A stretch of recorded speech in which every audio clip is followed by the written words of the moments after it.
I've realized doing this video that while I'm much more familiar with 60s music, 60s books not as much as I probably should be.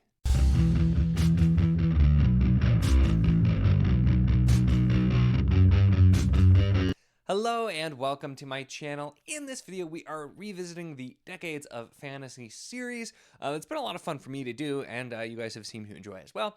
And we did 90s through 2010s. I figured it's time to jump back to the 60s and start there. And while I wasn't sure at first what decade I kind of wanted to go to next, I think the 60s make a lot of sense because the 60s were a pretty big time of change in fantasy, where fantasy became a little bit more mainstream popular in the US, at least, I should say, specifically where I'm referring to. The big reason that that happened is actually because of something that was not even published in the 60s, but became popular in the 60s, which is The Lord of the Rings. And it's actually a really interesting story, like how The Lord of the Rings ended up kind of blowing up and why it did. So definitely, I encourage you to look into that if you're curious. But The Lord of the Rings really rose to popularity in the US in the 1960s.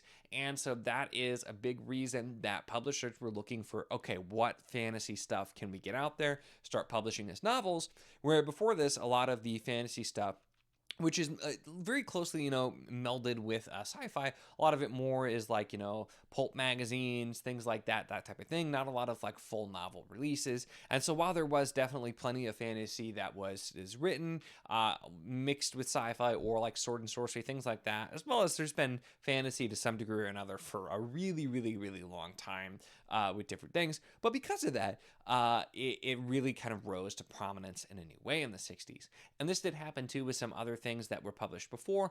For example, Elric, the Elric stories from Michael Moorcock had been published for a good while before, but the series was repackaged in some ways and started up with like the collection, the series in the 60s. So that was a big one. Conan was another one. You started seeing Conan stories, that some of which had been published decades prior, that are now being collected, and there was some new series, which that's one it's happened to several times over the years, but including original Robert E. Howard stories as well as other authors adding stories in there. So it was another thing that popped up that was done in that way. And so you had some of that kind of repackaging. I'm pretty sure some of the Fritz Leiber stuff was also done, but other some of the sword and sorcery, that type of thing was re-put into full novel format and gone from there in something that you saw. And then Moorcock had, which I'm not as familiar with, but Jewel in the Skull was the first one. It's like the history of the rune staff or something like that. So some new series that he was starting around the time too.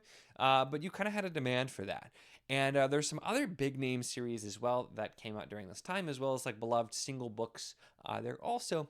The interesting thing though is while this was also a fantasy becoming more mainstream popular in the US, it also is where we start to really see like young adult type of fantasy blow up as well, because a lot of the most well-remembered books and like cherished books from the 60s were more so for like children, young adult, that kind of age range. And that includes some like one of my childhood favorites, The Chronicles of Prydain by Lloyd Alexander, which I still love. I did reread the whole series as an adult, and I think they hold up surprisingly well considering they're from the 60s and they are older, but ones I enjoyed.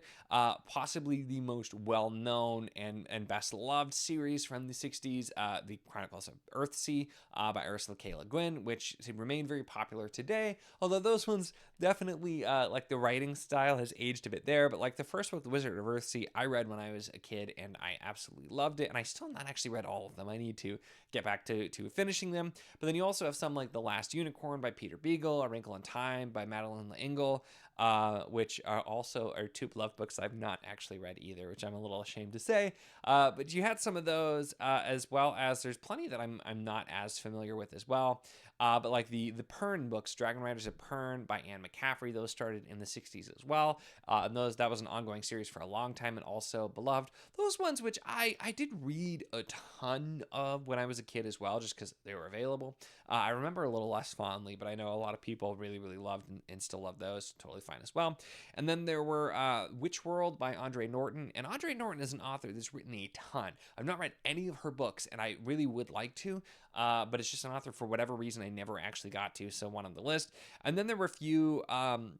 which I should mention, Something Wicked This Way Come was published in the 60s. So Bradbury, of course, much more well-known for his science fiction, but that one's technically on the fantasy side.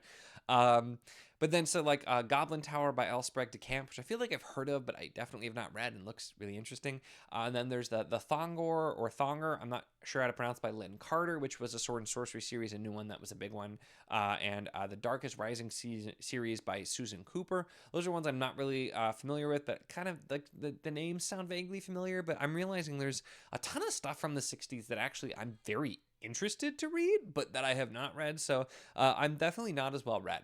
With that, definitely let me know if there's some stuff that I missed out, or like big things that you're like, oh my gosh, how'd you not include this? I'm sure there are some big ones that I missed that I just didn't think about as I was doing this or pulling up.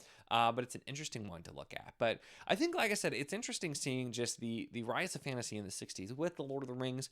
A lot of this being the sword and sorcery stuff as well, which was still was popular and at the time among people who were already fantasy fans in the magazines. So seeing some of that republished, some new stuff coming, and then also the younger reading type of fantasy as well. And I think there are a couple of interesting things you can see there. Also, with just the whole idea of a fantasy, you know, was something that even today sometimes is not really considered to be like, you know, literature, and you have the whole kind of thing today, or people acting like fantasy is just for kids, which obviously is not. I assume everybody knowing this video too is going to be a fantasy fan, because otherwise I don't really know why you would be watching this. But it's interesting, and it does make me wonder, and this is just conjecture, but is the fact that when fantasy, during the decade fantasy really started to get mainstream popularity, is also a decade where a lot of the most well-known and popular fantasy was for younger readers. I wonder if that had anything to do with kind of just starting up conversations where people are like, oh yeah, fantasy is popular, but it's just that stuff for kids. I wonder if maybe that has something to do with it, just those two kind of pieces of it really going at the same time.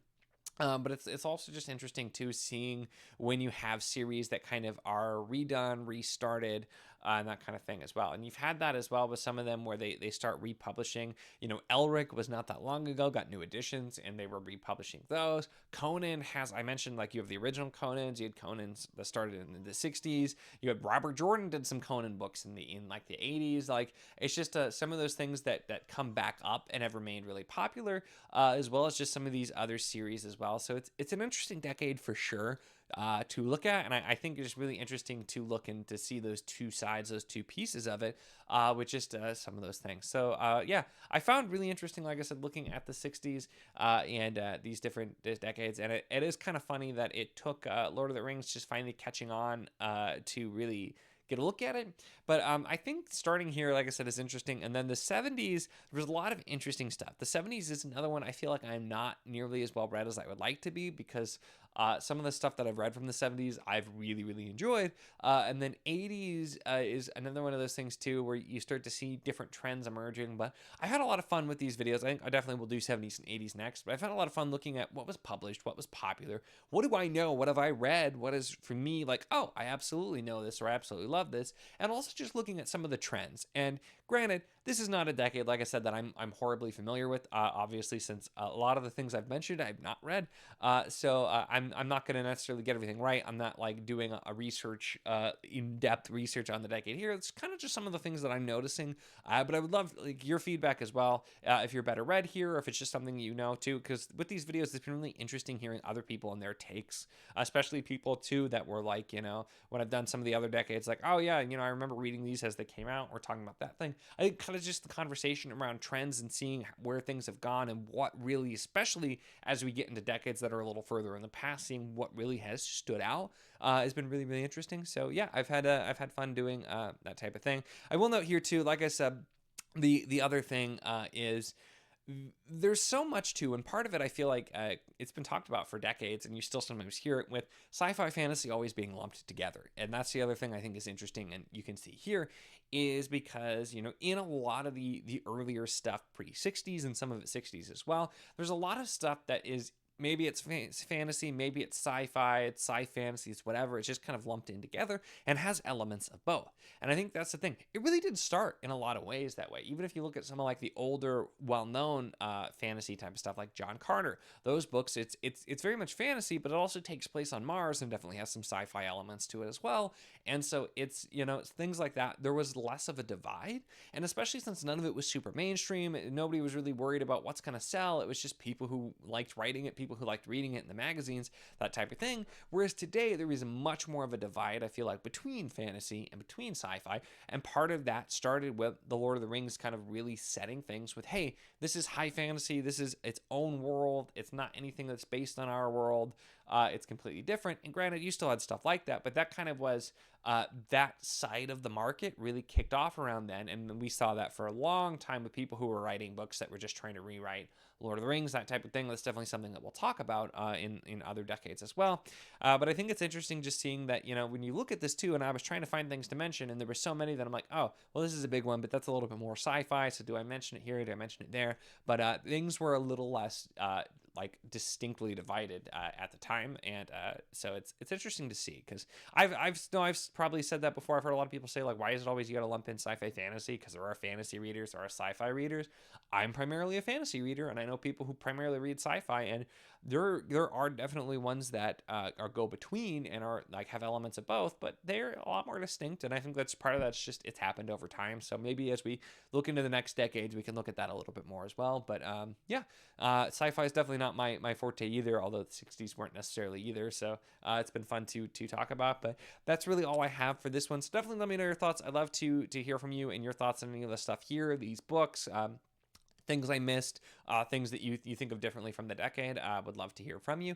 And otherwise, make sure to give the video a like if you enjoyed it. Check the links in the description, as always, for the Patreon if you want to support what I do, as well as the Wizard of the Enclave Discord if you want to chat books. Whether any of these books, other books, really anything at all, it's a lot of fun and we'd love to have you. And of course, if you enjoy my content, make sure to subscribe.